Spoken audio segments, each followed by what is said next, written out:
Hi guys, my name's Emma and let's talk spooky stuff. So I've been hearing a lot about Nicolas Cage and Selma Blair's new film, Mum and Dad. I wasn't sure how I'd feel about this one, but I've got to admit, I am a Nicolas Cage fan. Love him or hate him, he is memorable. And I love that about him. Con Air being my favorite. But when I discovered this film was horror, and I also really love Selma Blair, she's just a weirdo, and I'm into that. I really wasn't sure about this duo, but let me tell you, this one is a keeper because it is so, this is gonna sound weird, but it is so light-hearted in a way. This film, if you haven't heard about it, I actually went in completely blind. I knew a lot of people kept saying how much they enjoyed the film. It's not a good film by any means as a overlining story or, shot beautifully or anything like that. It's just a fun time. I would relate it to what a lot of people say about Mayhem or Blanco Experiment, which I still haven't seen. I'm killing myself, I haven't seen that movie. But it is the same kind of, just like a fun ride. But when I found out what it was about, that's when I was like, wow, we're all really fucked up if we think this is a fun ride. If you, like me, were living under a rock and you didn't know what Mum and Dad was about, it follows a family that are kind of drifting apart and the parents are trying to hold on to their daughter and their son when this wild outbreak happens, and soon everyone in town is trying to kill their children. It is bizarre. I really wasn't expecting that storyline, and as you know now, that is why it is really fucked up. This is kind of like a lighthearted film.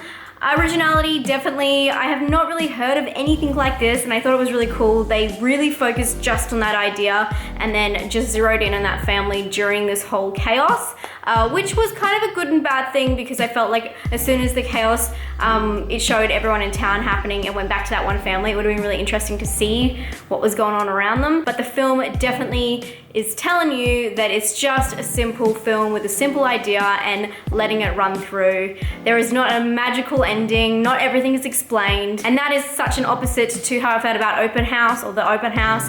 I felt like there should have been an ending to that because you went into the characters, you went into development, you went into a backstory. With this one, you're just seeing a snapshot in time and how this family is trying to survive. Well, the children are. So I thought it was amazing just to have some fun and not take itself too seriously. And I love when a film does not take itself too seriously and you can see that they did that. In saying that, it was shot really well. It had a lot of almost like zombie breakout shots with like high angles, low angles, quick editing, and it was just like really action packed.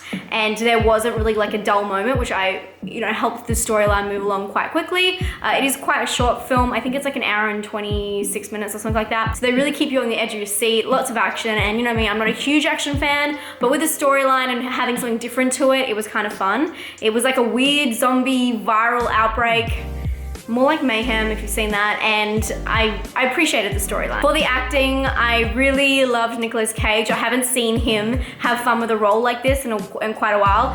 He was so aggressive. The film is very action-packed but very violent. As you imagine, people trying to kill their children is a very violent thing. Yeah, it can get quite gruesome if you go there, but there is a lot of violence, abuse, things like that, which it can be a little bit daunting, and that's why the film did such a great job at overdoing it so that it wasn't taken too seriously because it is really fucked up. But Nicolas Cage's character, when he shows the rage, I love it. Same with Selma Blair, I thought she was great for it. Them as a couple, it was weird for me, but you could see how much they were having fun just letting all their aggression out. It must have been a really therapeutic shooting process and just a lot of fun. It looked like it anyway. The characters in the film were quite interesting, and especially the daughter, she kept the movie rolling on really quickly. Lots of fast dialogue, lots of back and forth banter, and you really got to know who she was straight off the bat, which I really liked, which made sense why they zeroed back into that family when all the chaos broke out. And something unique that this film does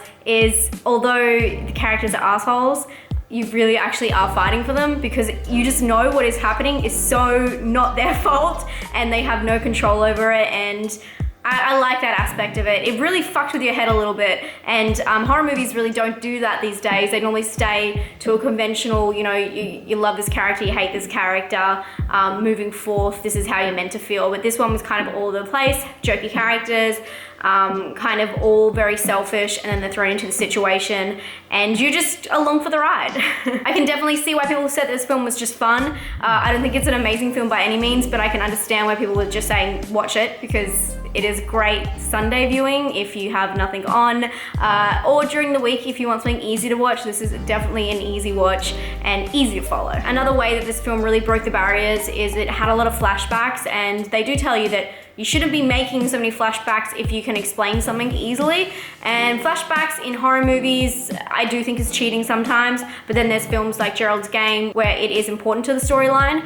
In this film, I actually felt they used the flashbacks in the editing to just give a different feel and have that juxtaposed between the situation that was going on and a happier time. And I thought it was really clever, and it was just another way that this film used kind of conventional horror movie aspects, which I don't normally like, and they twisted it and kind of used it against the storyline, which I loved. It also had some really cool twists and turns. Obviously, I'm not gonna say what, but I felt like one turn on it was very clever, and they were just really fucking with the idea as much as they could about people wanting to kill their children. They did it a couple times, and it's very dark. It's a very dark movie that is very lighthearted, and it makes you feel weird in all the right ways. Fun fact about this film, Nicolas Cage actually said that this is one of his favorite films that he has made in the last 10 years. You can see why when you watch it. This is kind of weird for me because scoring wise, I don't think it's an amazing movie. It's kind of hard to put a movie like this and like a ghost story next to each other because they're completely different worlds. So I will give it a 6 out of 10 just because I do think it's a fun film, but I don't think it's like a rush out and must see, change your life, and you'll never think about the world the same way. I think it presented an original idea and kind of had fun with it, but I don't think by any means it's an amazing movie. For scare score, I'm gonna give it a 5 because the violence was just really out there, and there are some really sick scenes if you think about it, but it doesn't let you. So think about it.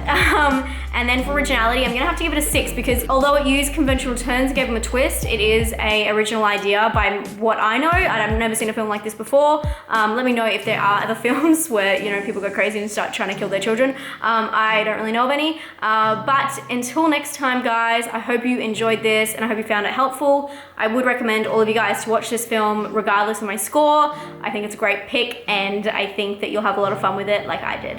I'll talk to you guys very soon. Stay spooky. Bye.